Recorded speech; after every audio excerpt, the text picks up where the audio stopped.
Good morning second year students. Molecular biology का general introduction हम आपको पहले दे चुके हैं।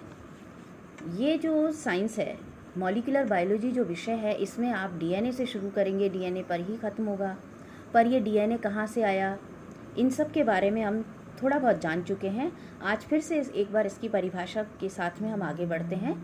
तो मॉलिक्यूलर बायोलॉजी क्या है? ये एक विज्ञान ऐसा है या स्टडी ऑफ मॉलिक्यूल्स है।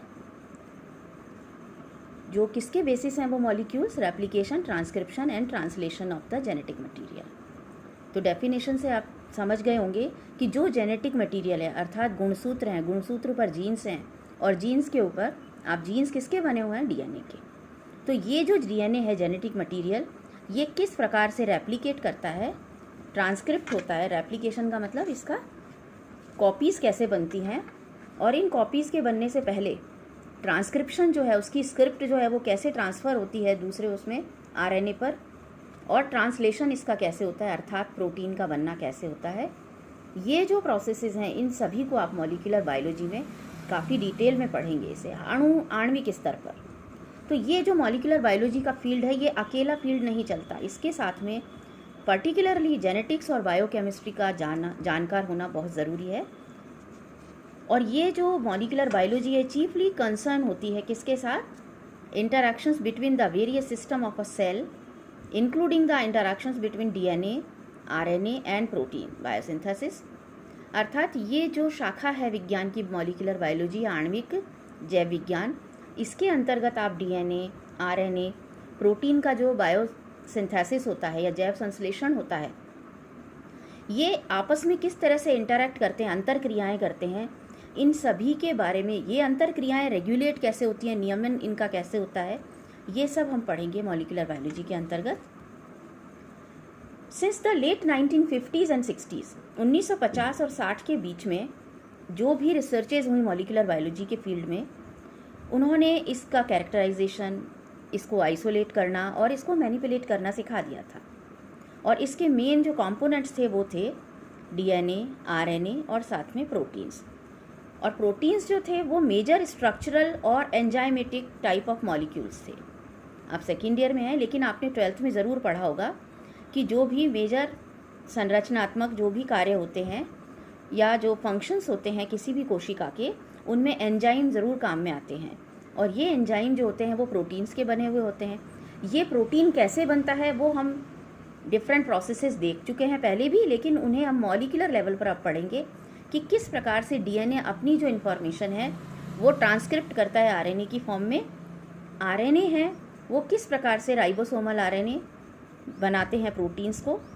क्योंकि एक कोशिका जो होती है, जैसे आप और हम अलग अलग भाषाओं में बात कर सकते हैं, एक दूसरे को समझते हैं, क्या कभी आपने सोचा कि एक कोशिका किस प्रकार से बात करती है, या शरीर के अंग प्रत्यंग आपस में कैसे बात करते हैं? तो जो फंडामेंटल यूनिट ऑफ लाइफ है वो एक कोशिका है। और कोशिका के अंदर जो मौजूद है केंद्रक, केंद्रक में है क्रोमोसोम्स। क्रोमोसोम्स जो हैं वो बने हुए हैं, उसमें है जीन्स, और जीन्स जो हैं वो बने हुए हैं डीएनए के। ये डीएनए में जो सूचना निहित है, ये निहित सूचना जो कि डबल स्ट्रैंडेड में मौजूद है, ये एक सूत्रीय आरएनए में ट्रांसक्रिप्ट होती है, अर्थात इसकी सूचना ट्रांसफ़र होती है एक स्क्रिप्ट की फॉर्म में। यहाँ ये जो ट्रांसक्रिप्टेड है, इसके पास जो सूचना, वो प्रोटीन में तब्दील हो जाती है ट्रांसलेशन के प्रोसेस के थ्रू। तो हम मॉलिक्यूलर बायोलॉजी में जो पढ़ना है आपको, डीएनए से शुरू करना है, आपको प्रोटीन तक पहुंचना है, प्रोटीन से शुरू करना है, आपको वापस डीएनए तक पहुंचना है। ये बात हम बाद में करेंगे, तो आपको लगेगा डीएनए से शुरू, डीएनए पे ख़त्म। हर लेक्चर हमारा डीएनए से ही शुरू होगा, क्योंकि हमारा जो मॉलिक्यूलर बायोलॉजी का जो विषय है उसमें आप डीएनए, आरएनए, प्रोटीन, यही 3 प्रोसेस पढ़ेंगे।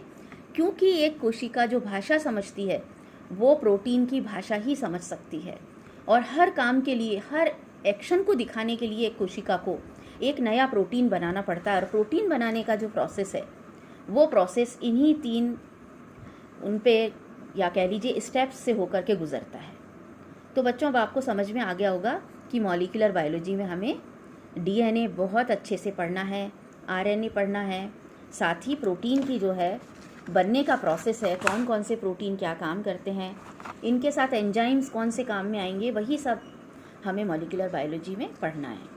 अब हम बात कर रहे हैं डीएनए इसकी फुल फॉर्म क्या है, या किस प्रकार से इस डीएनए को डिस्कवर किया गया या इसे खोजा गया, किस प्रकार से इसके इन्वेस्टिगेशन सामने आए जिन्होंने ये प्रूव कर दिया कि डीएनए एक जेनेटिक मटेरियल है। तो आज की क्लास में हम आपको बताते हैं डीएनए का फुल फॉर्म जो है, पूरा नाम जो है वो आप सभी को मालूम होगा। इसका नाम है deoxyribose nucleic acid. Nucleic acid अर्थात केंद्रक में पाया जाने वाला acid. So DNA is the genetic material. ये एक जेनेटिक मटेरियल है, ये हम आज कह देते हैं, लेकिन क्या इतना सरल था कहना? 18वीं 19वीं सदी में ऐसा नहीं था कहना।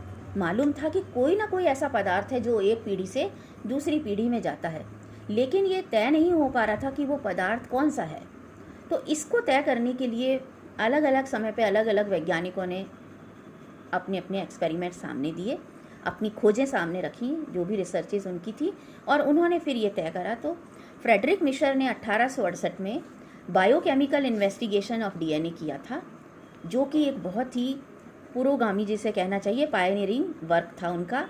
उन्होंने जो पस सेल्स थी या ल्यूकोसाइट्स थी, उनके अंदर से एक फॉस्फोरस कंटेनिंग सब्सटेंस को बाहर निकाला, आइसोलेट किया उसको ल्यूकोसाइट से, अर्थात पस सेल्स से। उन्होंने उसके केंद्रक में से एक प्रकार का जो पदार्थ निकाला, उसको उन्होंने नाम दिया था, उस पदार्थ को न्यूक्लिन के नाम से उन्होंने कहा था। और ये न्यूक्लिन जो था, इसका नेचर जो था वो एक एसिडिक नेचर था इसका, और इसीलिए इस एसिडिक नेचर के कारण इसको कहा गया न्यूक्लिक एसिड। बाद में आपको हम बताएंगे इसको डीऑक्सी क्यों कहते हैं हम। तो इस न्यूक्लिक एसिड की एक पहचान बनी कि इसमें एसिडिक पोर्शन भी है और एक प्रोटीन है जिसे कि हम कहते हैं बेसिक नेचर। प्रोटीन हमेशा बेसिक नेचर के होते हैं। तो ये एक प्रकार का एसिड है डीएनए, और साथ में प्रोटीन है। अगर आप क्रोमोसोम्स को देखें, एक यूकैरियोटिक कोशिका के क्रोमोसोम की अगर हम बात करें, तो आप देखते हैं क्रोमोसोम जो होते हैं उसमें डीएनए मौजूद होता है, जो कि डबल हेलिकल स्ट्रक्चर में है मौजूद, और साथ में उसके चारों ओर एक प्रोटीन का खोल होता है। तभी हम उसे, जिसे हिस्टोन प्रोटीन्स हम कहते हैं, जो एक यूकैरियोटिक क्रोमोसोम की पहचान भी है। तो इन प्रोटीन्स की वजह से आपने फर्स्ट ईयर में पढ़ा है माइक्रोबायोलॉजी में कि जो यूकैरियोटिक क्रोमोसोम्स होते हैं वो क्रोमोसोम्स क्यों कहलाते हैं? क्योंकि उनमें हिस्टोन प्रोटीन मौजूद होता है, जो कि डीएनए को चारों ओर से घेरे रहता है। तो अब शायद आप समझ गए होंगे कि डीएनए जो है वो एक एसिडिक पोर्शन है, लेकिन उसके चारों ओर जो प्रोटीन है that is a protein portion, जो हिस्टोन वाला जो पोर्शन है। तो फ्रेडरिक मिशर की ये खोज जो थी वो एक बहुत बड़ा उसने काम किया। और डीएनए, क्या डीएनए ही जेनेटिक मटेरियल है? इसके लिए फिर बाद में आगे फिर एक्सपेरिमेंट्स हुए, साइंटिस्ट ने फिर से खोज की, और डीएनए ही जेनेटिक मटेरियल है, जो कि एक उससे कोशिका से या एक आप कहिए पीढ़ी से दूसरी पीढ़ी में जाता है। इसके ऊपर आपसे फुल क्वेश्चन, मेजर क्वेश्चन भी पूछा जा सकता है 10 नंबर का, या आपसे उसमें पूछा जा सकता है ऑब्जेक्टिव क्वेश्चंस में से। तो बच्चों आपको ध्यान रखना है इसका कि डीएनए ही जेनेटिक मटेरियल है, इसके लिए क्या एविडेंसेस आप इसे दे सकती हैं। तो इसमें फर्स्ट एविडेंस जो आया था वो 1944 में आया था, जो कि फ्रेडरिक ग्रिफिथ ने ही दिया था। और ग्रिफिथ ने ये कहा था, ट्रांसफॉर्मेशन एक एक्सपेरिमेंट उन्होंने कंडक्ट किया, और इस एक्सपेरिमेंट के दौरान उन्होंने बताया कि जेनेटिक मटेरियल जो है वो एक उससे जनरेशन से दूसरी जनरेशन में जाता है, प्रोटीन नहीं जाता। और इसके लिए उन्होंने स्ट्रेप्टोकोकस न्यूमोनी नाम के माइक्रोब को यूज़ किया था।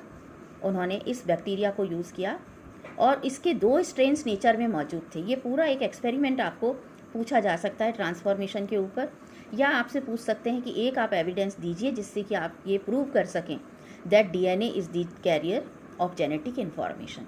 उस समय आपको ये पूरा एक्सपेरिमेंट आपको एक्सप्लेन करना होगा। ये एक्सपेरिमेंट जो आपको एक्सप्लेन करना है, इसमें स्ट्रेप्टोकोकस के जैसा हमने आपको कहा कि 2 उन्होंने स्ट्रेन लिए थे, एक था विरुलेंट स्ट्रेन और दूसरा था नॉन विरुलेंट स्ट्रेन। आपने फर्स्ट ईयर में इसे पढ़ा हुआ है, ट्रांसफॉर्मेशन किस प्रकार से होता है, तो हमें लगता है आपको दिक्कत नहीं आएगी इसको पढ़ने में। उसमें एक स्ट्रेन जो था उसे उन्होंने चिकना कहा था, जिसे स्मूथ कहा था। एस और आर आपको शायद अब ध्यान आ गया होगा ये 2 स्ट्रेन्स उन्होंने लिए थे। कल हम इसके बारे में इसको और डिटेल में पढ़ेंगे, इस एक्सपेरिमेंट को।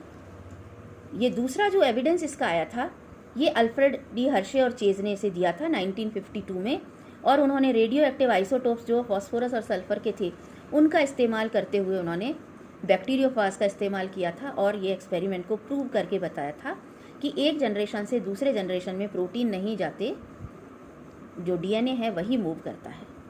तो ये जो 2 एक तरह से एविडेंस थे, इनके बारे में, इन एक्सपेरिमेंट्स के बारे में हम कल बात करेंगे।